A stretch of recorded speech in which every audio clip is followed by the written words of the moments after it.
잘 못 지냈습니다.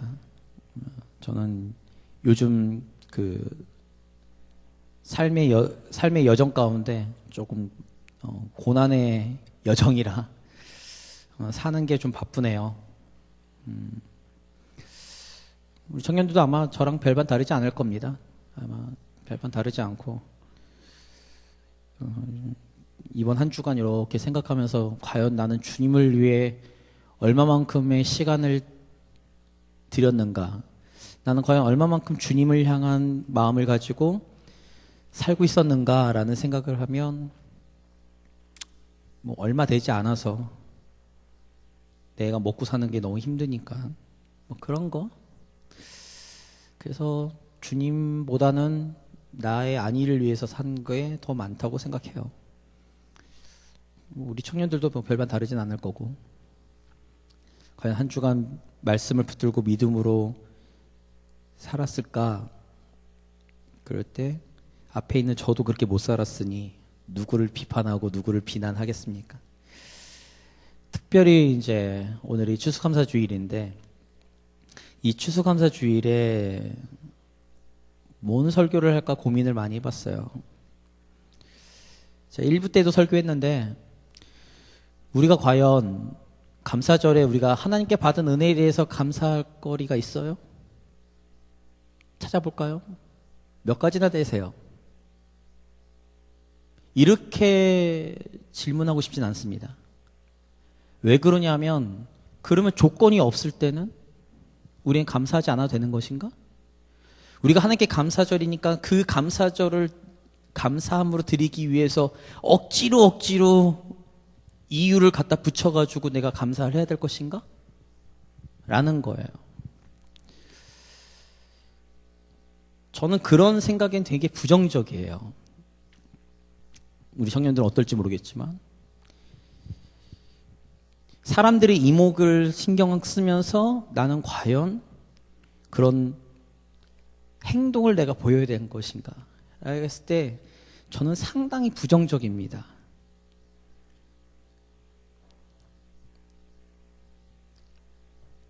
우리 청년들은 어떤 생각을 갖을지 모르겠습니다만 저는 그런 생각을 갖고 있어요. 그래서 웬만하면 제가 안에 담고 있는 제 생각을 있는 그대로 표현하려고 무지 애씁니다. 그게 처절하게 경험하고 있는 건 제 와이프고요. 제 와이프는 저한테 별명을 하나 지어줬어요. 신실한 준영 씨라고. 한결같답니다. 교회에서나 교회 밖에서나 집에서나 누구를 만나든 간에 어느 공동체에 있든 간에 상관없이 똑같이. 웬만하면 그러지 않으려고 무지했어요. 그것이 우리 스스로에 대한 가면일 수 있고요. 이런 얘기는 좀 그렇지만 심리학에서 얘기하는 내 스스로 하는 나의 기만입니다. 그걸 흔히 말하는 자기 기만이라고 해요. 이게 자기 기만이 좀 심각해지면요, 어떤 부작용이 생기냐 하면 자신의 정체성을 잃어버립니다. 그리고 내 본래의 모습과 가면으로 쓰고 있는 나의 모습의 갭이 커지면 커질수록 나에게 오는 자괴감은 상당히 커요. 나는 이런 사람은 아닌데 상대방이 이런 걸 나에게 이런 걸 요구하는 거죠. 그러다 보면 얼마 전에, 며칠 전이죠? 무한도전의 그 정현돈 불안 증세를 통해서 모든 거에 하찮은 이유가 있습니다. 그 불안 증세를 하고 느끼고 공황장애가 생긴 이유가 뭐냐면 내 원래의 모습과 사람들이 나를 비춰봤을 때의 나의 모습이 너무 괴이가 크면 그렇게 돼요. 저는 무한도전 팬이에요. 전 매니아입니다. 그래서 여러분들 기억할지 모르겠지만 6년 전인가 5년 전인가에 무한도전 그 멤버들을 심리학 그 상담사가 정영돈이랑 똑같이 생긴 그 심리학자 나와가지고 상담을 해준 적이 있는데, 그때 정영돈을 진단했을 때의 모습이에요. 그래서 이런 표현을 썼는데, 머리는 유재석, 몸은 박명수. 지금 정영돈 씨가 불안 증세를 느끼는 이유가 있습니다. 연예인들이 불안 증세를 느끼고 공황장애를 느끼고 그 화려한 삶은 있지만 그 이면에 자신들의 원래의 모습과 스포트라이트 받으면서의 연예인으로서의 사는 그 삶의 모습이 너무 갭이 크다 보니까 거기서 오는 괴리감이에요. 굉장히 위험합니다. 그런데 신앙에서는 그런 모습이 없을까? 신앙에서도 그런 모습이 있어요. 그 스트레스가 장난 아니에요. 어떻게든 그냥 교회에서 요구되어지는, 그리고 사람들에게 비춰지는 신앙 좋은 모습을 가지려고 하는 사람들. 그러나 나의 원래의 모습은 그게 아닌데 거기서 오는 괴리감. 그래서 저는 이렇게 표현해요. 그게 착한 아이 컴플렉스라고. 착한 아이 컴플렉스가 있는, 특별히 그거가 있는 사람들은 미안한 얘기지만 이중적 태도를 취합니다. 교회에서의 모습과 나의 삶에서의 모습. 굉장히 위험해요. 더구나 교회 안에서, 공동체 안에서 인정을 받는 사람일수록 그 가면을 놓지 못합니다.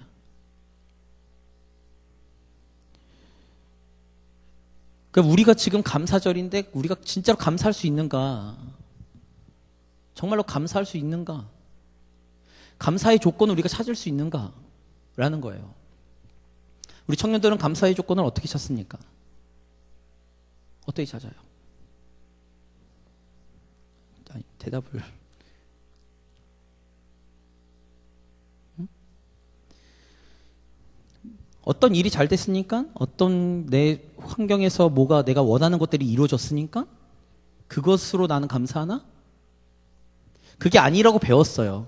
교회에서 목사님이 설교를 통해서 그렇게 배웠어요. 나의 입술로는 감사를 고백해요. 근데 내 마음속에서는 그게 안 돼. 내 마음속에서는 용납이 안 돼. 그럼 어떻게 하실 거예요? 그러면 겉으로는 교회 안에서도 그러면 그렇게 표현하는 거예요. 근데 내 속마음과 속사람과 내 생각과 내 감정은 그게 아니니까. 그러니까 점점 괴리감이 생기는 거지. 이중적 잣대가 생기는 거예요. 그러니 그런 사람들일수록 세상 밖으로 나갔을 때 얼마나 자유롭겠어. 내가 굳이 가면을 쓰지 않아도 되는데 얼마나 그 가면을 쓰지 않아도 되는 자유함이 있겠냐고요.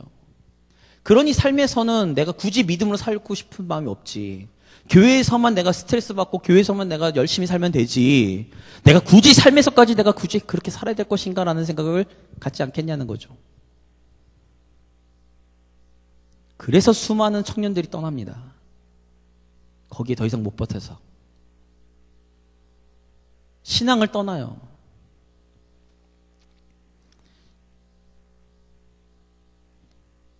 나는 우리 교회 청년들도 그럴 거라고 생각합니다. 그런 사람들도 있을 거라고 생각해요.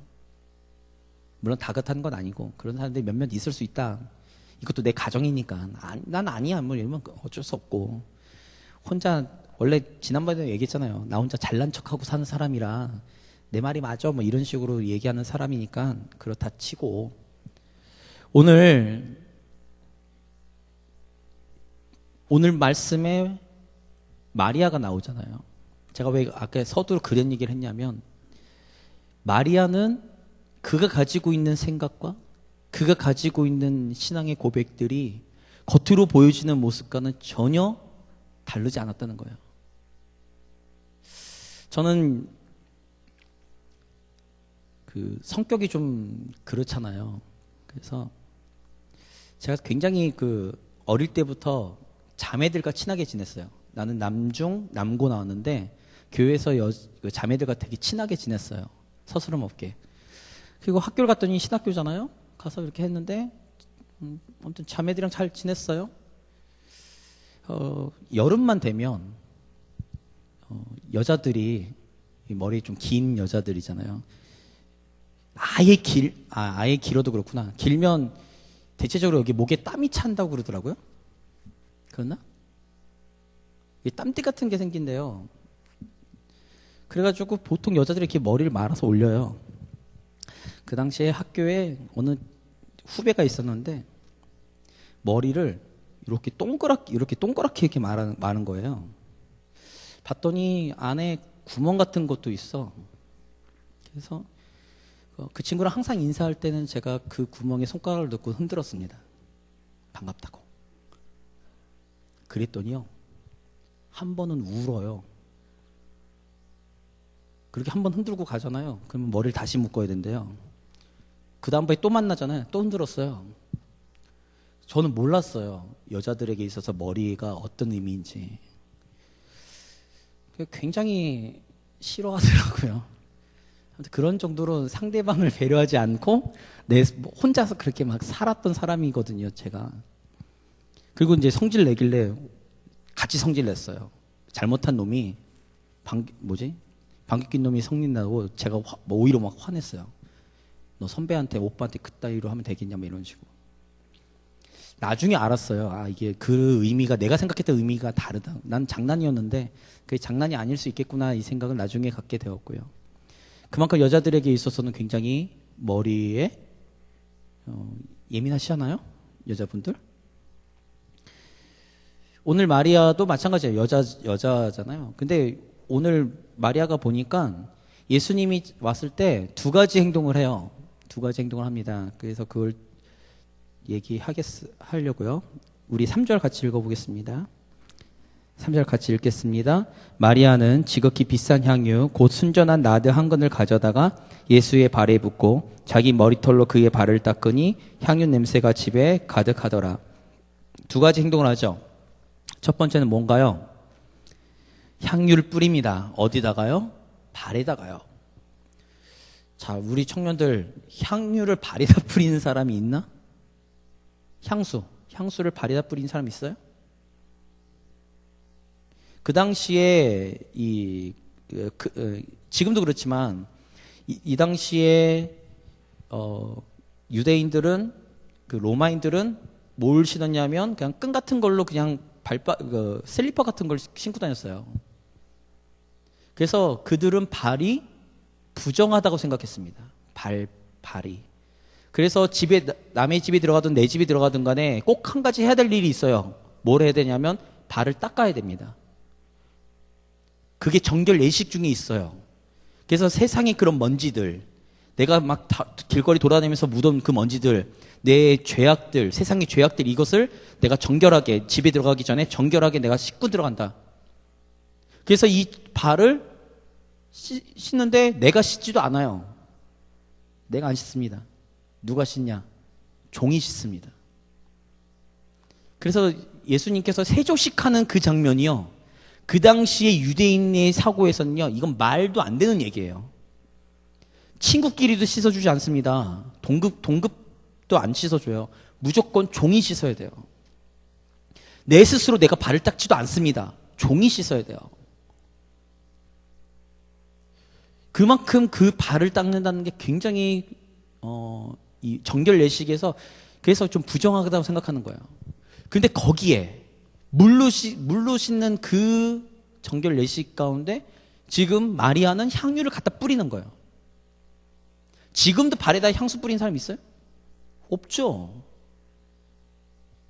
향수를 어디다 뿌립니까? 향기를 맡을 수 있는 이 목 주위, 손목 주위, 여기다 왜 뿌려요?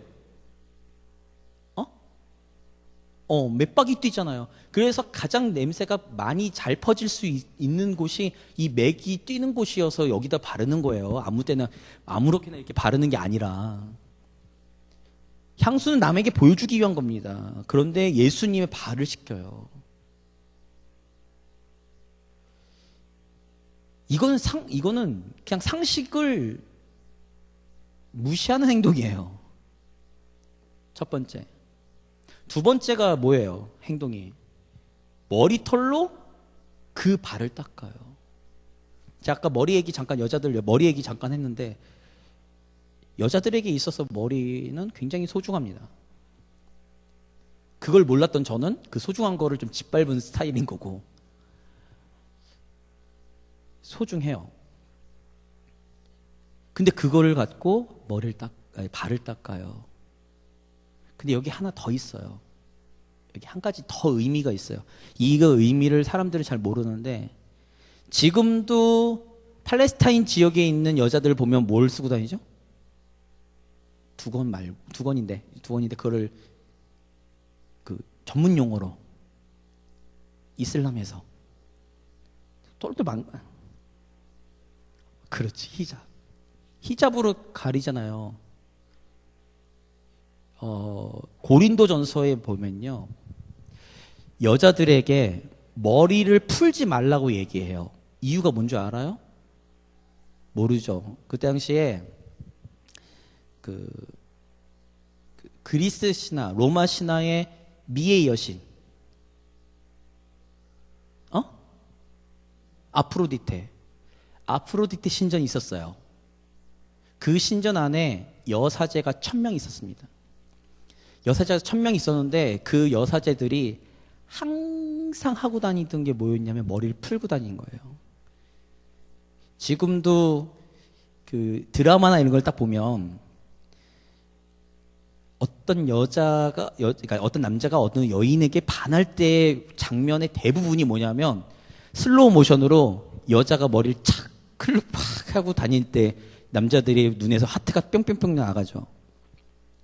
이 풀고 있어요. 근데 그 당시에 여사제들이 뭘 했냐면 신전에서 일하는 창녀들이었어요.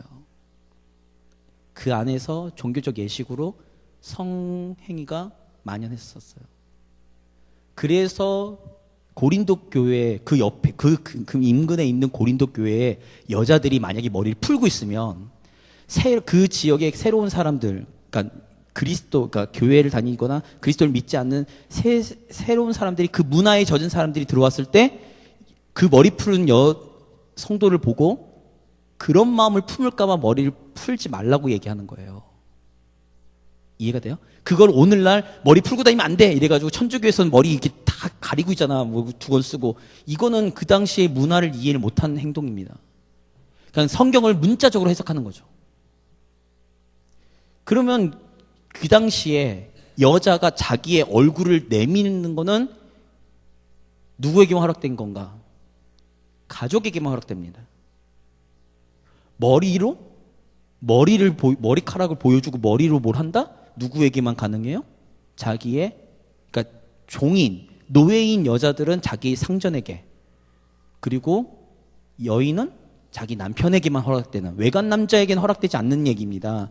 근데 지금 마리아는 그걸 행동하고 있어요. 주변의 사람들이 뭐라고 생각할 거냐 이거지. 그 당시에 그런 문화가 있어요. 그런 문화가 있는데, 문화 얘기하니까 갑자기 생각난 게 있는데,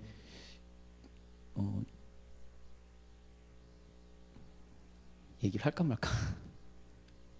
전 지금도 이해가 안 되는 제 시대, 제가 어릴 때 시대에 지금도 이해 안 되는 행동들이 있어요. 여자분들이. 뭐냐면 화장 고치는 거. 저희 때는 화장을요, 다른 사람들이 보는 데서 화장을 고치는 애들은 다 유흥가에 있는 여자들이라고 생각했어요. 전 지금도 사실 그게 이해가 안 돼요. 막 제 앞에서 막 화장 고치고 이러면 막 속으로 막 힘들어요, 되게. 그냥 화장실 가서 고치면 안 되나? 뭐 이런 거. 그런 문화가 있어요. 그런 문화 속에 마리아가 그 행동, 두 가지 행동을 하고 있어요. 커먼 센스, 그러니까 상식에서 벗어난 행동을 하고 있는 거예요. 그 이유가 뭘까? 뭐라고 생각하십니까? 주님을 향한 감사함이에요. 주님을 향한 헌신이고요. 우리 청년들은 어떠세요? 주님을 향한 헌신, 노래를 부르죠. 주님을 위한 나의 열정, 좋습니다. 신앙생활, 교회생활, 좋아요. 절기 때마다 그것을 내가 표현하는 거 좋습니다. 근데 우리의 마음은 어떠냐 이거죠. 여러분들의 마음은 어떠세요 지금? 혹시 하나님께 대한 불만 없어요? 하나님께 대한 원망 없어요? 하나님께 대한 무언가가 없냐고요. 부정적인 마음은 없냐고요. 그냥 그것을 묻어두고 나는 감사자니까 감사해야지.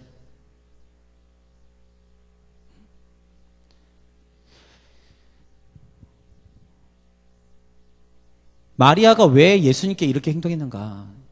중요해요. 그것이 중요합니다. 말씀 봅니다. 1절입니다. 1절 같이 읽겠습니다. 6월절 엿새 전에 예수께서 베다니에 이르시니 이곳은 예수께서 죽은 자 가운데서 살리신 나사로가 있는 곳이라. 마리아가 이렇게 행동한 데는 이유가 있습니다. 그 이유가 뭘까요? 그거는 죽은 자기의 오라버니였던 나사로를 주님이 살려주신 거죠. 생명을 주셔서 그래요. 예수님께서 생명을 그에게 허락하셨기 때문에 그렇습니다. 그러니 마리아가 지금 자신이 가지고 있는 최상의 것, 자신이 가장 소중하게 생각하는 그 두 가지, 하나는 자신의 모아두고 결혼 자금일 수도 있는 그 300데나리온 되는 향유옥합. 300데나리온 이러니까 우리가 이해가 안 되죠. 그 당시에 품삯, 1일 품삯이 한 데나리온입니다.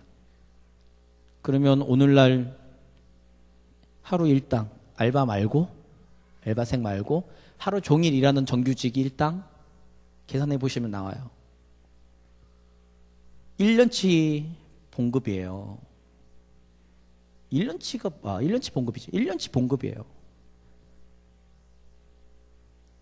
그걸 되는 거를 주님께 드렸어요.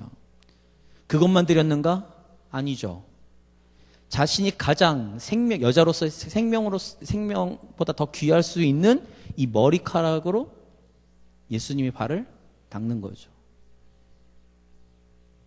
아니, 아까 얘기했잖아. 머리에다가 손만 얹어도 굉장히 싫어해요. 여자들이. 근데 그걸 발을 닦아. 이거는 말도 안 되는 얘기예요. 그걸 마리아가 하고 있는 거예요. 이유가. 그의 삶의 이유가 되기 때문에 그래요. 예수님은 그의 삶의 이유가 되었기 때문에 그러고요. 그 오라버니를 비롯해서 그 세 남매에게 예수님은 생명 그 자체입니다.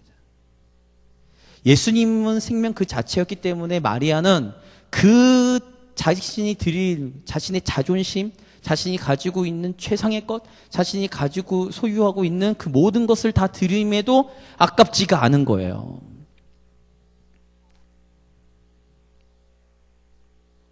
우리 청년들은 어떠세요? 우리가 감사주일인데, 감사주일에 우리가 감사헌금 딱 내면 하나님 감사합니다. 하나님 내가 1년 동안 날 지켜주신 거에 대한 감사합니다. 그리고는 내가 감사헌금 봉투에 얼마 헌금 넣어가지고 드리면 끝나나? 내 것을 버리지 못하고 내 것을 주장질하고 있는 아직도 나의 그런 모습들이 있는데, 주님 앞에 내가 무릎 꿇지 못하고 있는 내 모습이 있는데,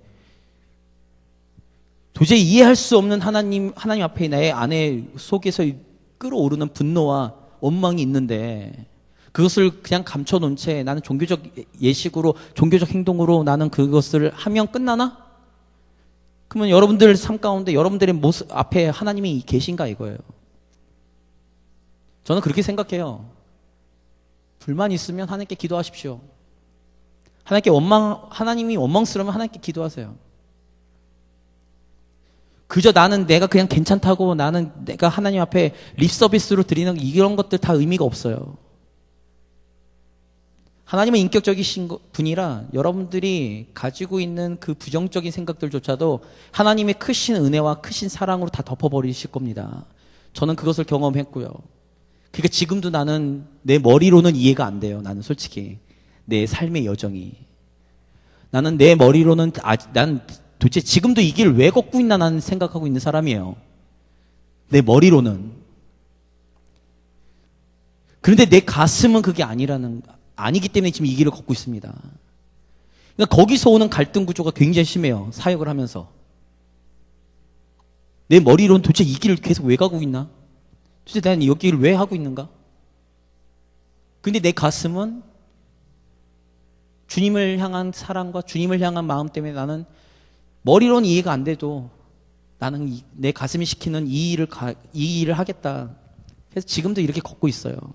그러니까 여러분들이 볼 때 나는 항상 좀 투덜대요. 아마 날 아는 사람도 알 거예요. 굉장히 투덜이 심해요. 뭐 일을 하면요. 투덜투덜대요. 왜 투덜대는 줄 아세요? 이게 이해가 안 돼서 그래요. 저기 집사님 계시지만 학생부에서도 제가 한 번 오케이 한 적이 없죠? 아마 집사님? 이게 안 돼. 이걸로는 이해가 안 되는 거예요. 이걸로는 하기 싫어요. 근데 가슴은 해야 되는 거죠. 근데 우리 청년들은 오히려 가슴은 아닌데 머리로 하고 있진 않느냐 이거예요. 어떠세요, 우리 청년들은? 가슴은 시키지 않아. 가슴은 냉랭해. 그런데 머리는 해야 될 것 같아. 왜? 사람들의 이목, 사람들이 날 평가하는 그 평가, 사람들의 그 시선들이 난 싫으니까 머리로는 그냥 하는 거지. 이해는 되니까. 저 말이 옳은 말이니까 알겠으니까.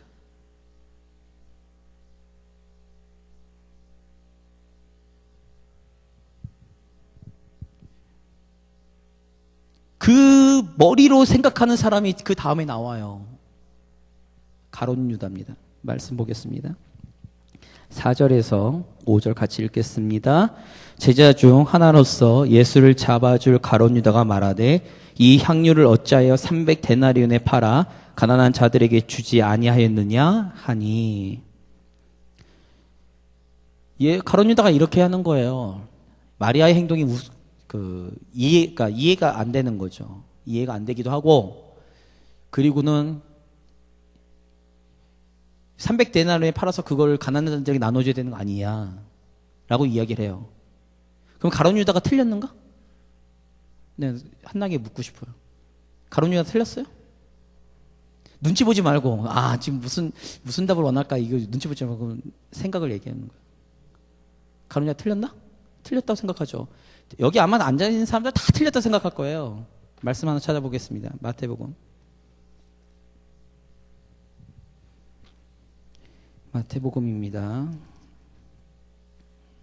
6장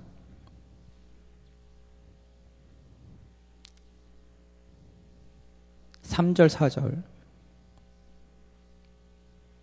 마태복음 6장 3절 4절입니다. 같이 읽겠습니다. 너는 구제할 때에 오른손이 하는 것을 왼손이 모르게 하여 내 구제함을 은밀하게 하라. 은밀한 중에 보시는 너희 아버지께서 갚으시리라. 말씀 하나 더 찾습니다. 마태복음 5장, 그 앞장이에요. 5장 40절에서 42절입니다. 같이 읽겠습니다. 또 너를 고발하여 속옷을 가지고자 하는 자에게 겉옷까지도 가지게 하며 또 누구든지 너로 억지로 오리를 가게 하거든 그 사람과 심리를 동행하고 내게 구하는 자에게 주며 내게 꾸고자 하는 자에게 거절하지 말라. 마태복음 5장에서 7장은 누구 가르침이죠? 예수님의 가르침이에요.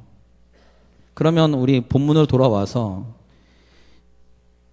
300데나리온이나 되는 돈을 가난한 자를 위해서 구제하는 게 가룟 유다가 틀렸는가? 한나씨? 틀렸어 아직도? 틀렸어? 그렇지. 계속 틀렸다고. 너도 고집이 있어요. 고마워요. 가룟 유다는 예수님의 말씀을 인용하는 거예요.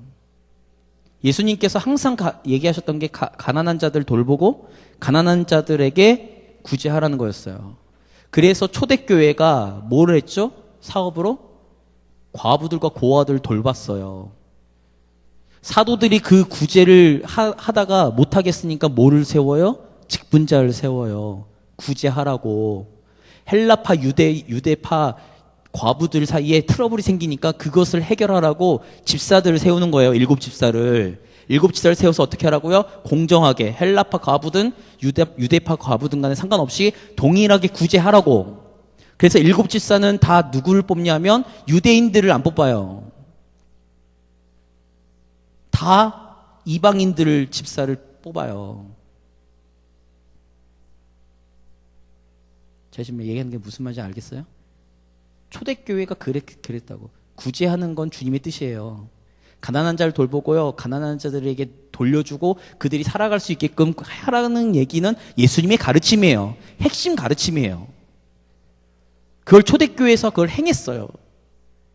그러면 가룟 유다의 지금 이 얘기는 틀린 얘기가 아니에요. 그런데 문제가 있죠. 그 다음 얘기예요. 그의 말에는 명분은 정확해요. 예수님의 가르친 대로 가르쳤어요. 얘기했어요. 예수님이 가르치신 대로 자기는 행동했어요. 근데 문제가 있죠. 6절 말씀 같이 읽겠습니다. 이렇게 말함은 가난한 자들을 생각함이 아니요 그는 도둑이라 동계를 막고 거기 넣는 것을 훔쳐 가밀어라. 뭐라고요? 뭐라고 얘기했어요? 가난한 자들 생각한 것이 맞다 아니다? 아니에요. 뭐예요? 자기가 그것을 슬쩍 하고 싶은 마음 때문에 그런 거예요. 자기의 유익 때문에 그런 거죠.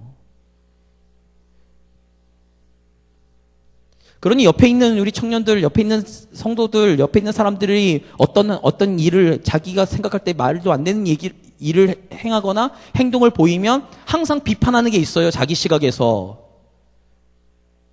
그 비판은 그 사람과 하나님과의 관계를 봐주는 것이 아니라 나의 생각과 나의 유익과 나의 중심적으로 생각하는 것 때문에 사람들을 비판하는 겁니다.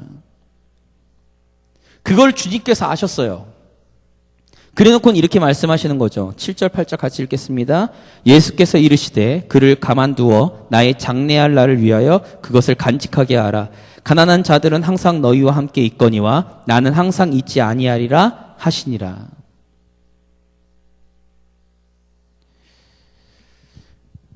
우리 청년들에게 제가 오늘 얘기하고 싶은 거는 방대한 얘기일 수 있겠지만 우리의 마음은 어떤가 생각해 봅시다. 우리는 주님을 향한 헌신과 주님을 향한 나는 그 열심을 가지고 산다고 얘기하지만 나는 과연 어떤 나의 마음 상태에서 하고 있는가? 나는 어떤 자세를 가지고 하나님 앞에 난 지금 감사하고 있는가? 나는 과연 어떤 생각으로 주님 앞에 나는 나아가고 있는가?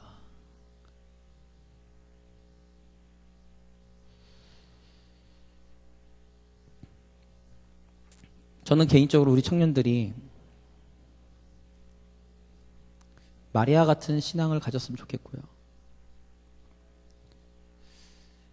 아까도 제가 얘기한 것처럼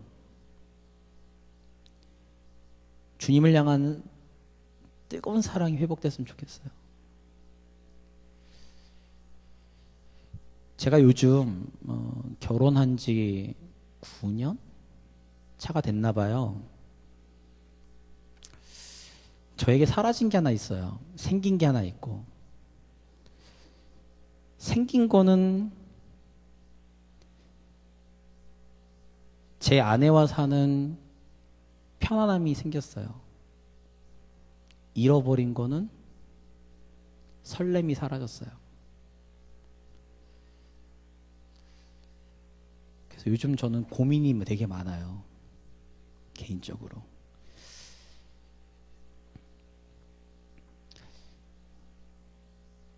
시간이 지나면 지날수록 제 아내는 저에 대한 뜨거운 사랑을 표현하는데 나는 점점 냉소적으로 변해가고 있고요. 그렇다고 내가 우리 아내를 사랑하지 않는 건 아닌데 그것이 점점 잃어가고 있는 거예요. 그래서 요즘 제가 우리 와이프를 향한 그 마음을 생각하면서 내가 우리 하나님을 향한 마음이 이렇지 않을까 이 생각도 갖고 있습니다.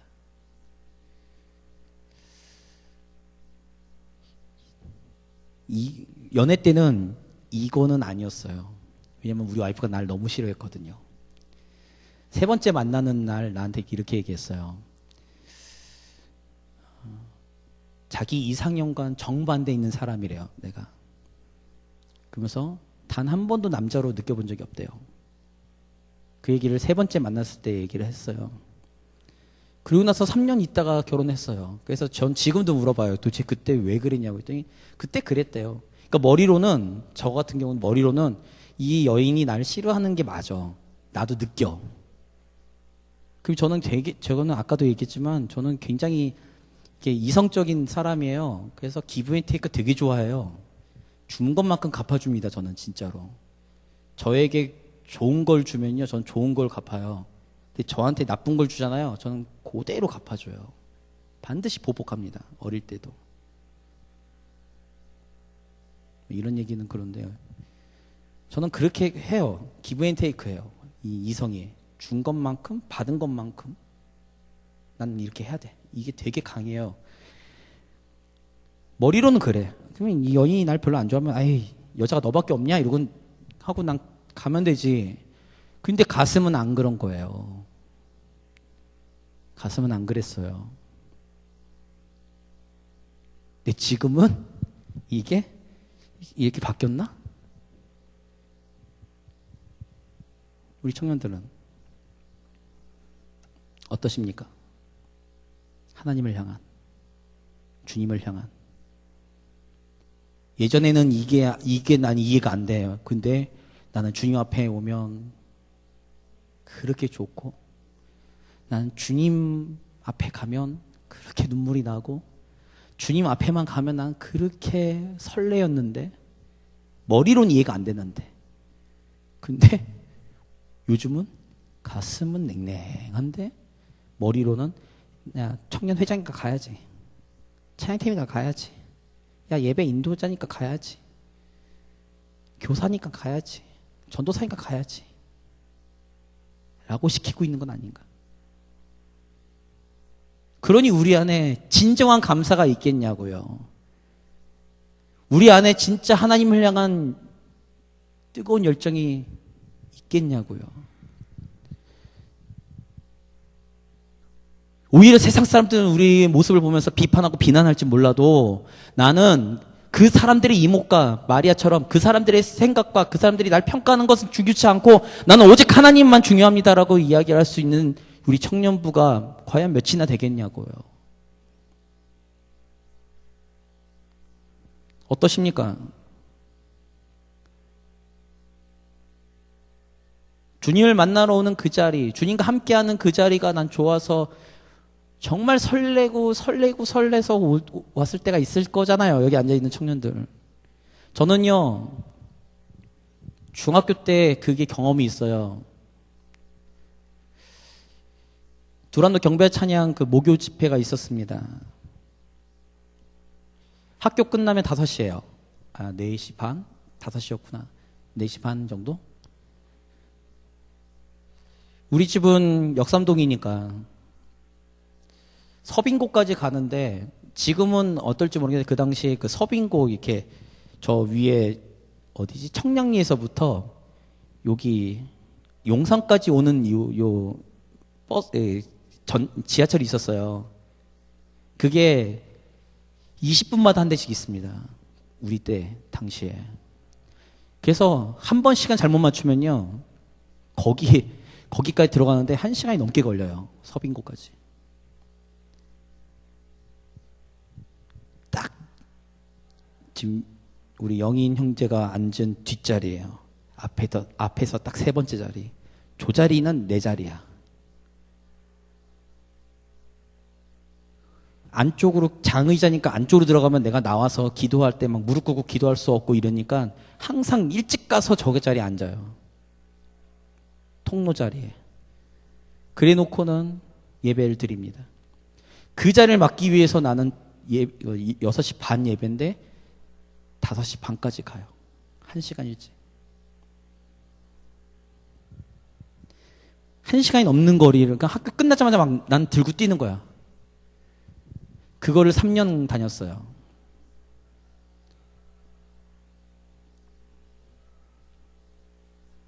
나만 있겠어요? 앉아있는 우리 청년도 다 있을 거예요. 그러니까 지친 몸을 이끌고서도 이 자리에 나와 앉아있는 거예요. 그럴 때가 있었을 겁니다.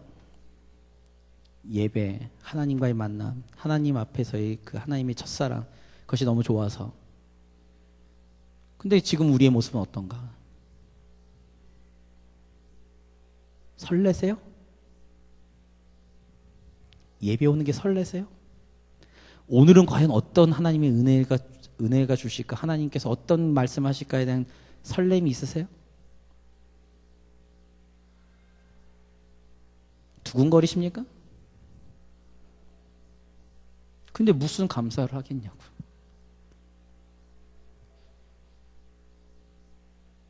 무슨 감사를 하겠냐고, 하나님 앞에.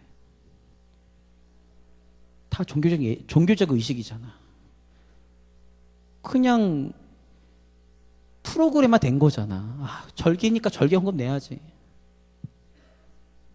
저는 그때 하나님께 서원했어요. 물론 그 전에 내가 태어나서 6개월 만에 11시간 수술받을 때 우리 어머니가 내 의사와는 전혀 상관없는 6개월짜리 아이를 놓고서 하나님과 딜을 하셨지만 내 개인적으로 그때 하나님께 기도하면서 그랬어요. 하나님,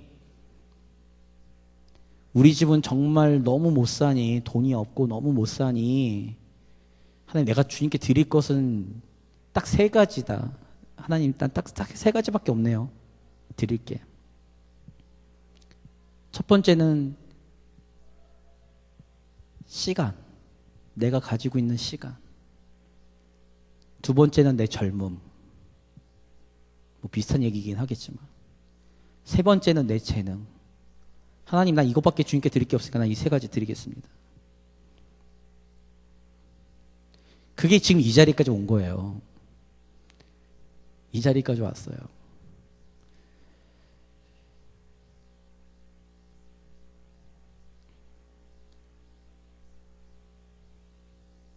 우리 청년들 어떻습니까? 그런 뜨거운 열정이 있었을 텐데, 뜨거운 하나님을 향한 사랑이 있었을 텐데, 머리는 아닌데 가슴이 식힐 때가 있었을 텐데요. 그럴 때 우리가 진짜 감사가 나와요. 미안하지만 그거 없는 감사는요, 어버이날 부모님한테 카네이션 달아드리는 거야. 똑같아요. 저는 어릴 때 몰랐어요. 내가 부모가 되고 나니까요, 달아주는 게 중요한 게 아니에요. 내 자녀의 마음이 중요한 거지. 아직도 이해 못할 거예요. 나중에 결혼해보면 알아요. 애를 낳아보시면 알아요. 우리 자매들 같은 경우는. 카네이션 꽃 따라주는 게 중요한 게 아니에요. 그 마음이 중요한 거지. 근데 우리가 지금 어버이날 부모들에게 영혼 없이 카네이션 갖다 드리고 편지 써서 드리고 그리고 내 맘대로 하는 그 행동과 추수감사주일날 와서 감사 헌금 내고 주님 앞에 나 감사드립니다. 하나님, 내 감사 조건이 1년 동안 이거 기도응답 해주셨네요. 이거 해주셨네요. 그러니까 이거 정도면 내가 주님께 감사할 수 있겠네요. 이렇게 얘기하는 걸 뭐가 다르겠냐고요.